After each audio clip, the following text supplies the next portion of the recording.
So I think most problems stem from otherness, whether the other is within ourselves or external.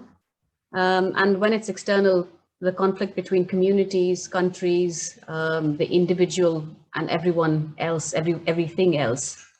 So in Homo Arboribus, I explore this otherness in the separations humans have created between themselves and nature.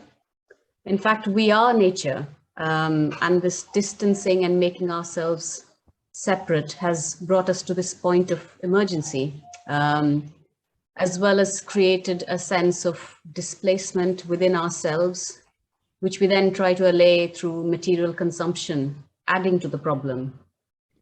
And so in Homo Arboribus, I look at how we can rediscover our place in nature and how that in turn can bring us to the internal equilibrium we're searching for individually and as a species.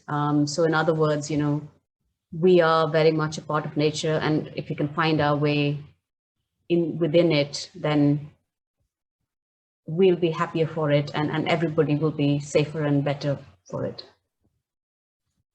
So, since I'm looking at these artificial boundaries, the corollary is that colliding the entities perceived as separate, so that the separate skins dissolve and they unite. That's what the zine kind of suggested to me. It was just perfect for, because one part of a poem comes up against another. I hadn't seen a zine before, and it was so ingenious in the way it was done when I got the mock-up from Sarah.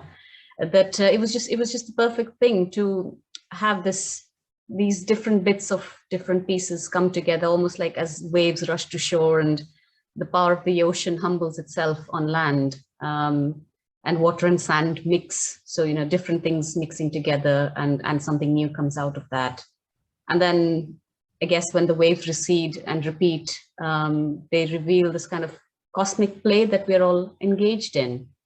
Which sometimes we may not be aware of, but it's nevertheless constant, and it brings out the treasures from the forgotten deep. So I think the zine helps to give a glimpse of all these things, because it just kind of, it's playful and it's like a puzzle, and it brings different bits together. So it was just wonderful for that.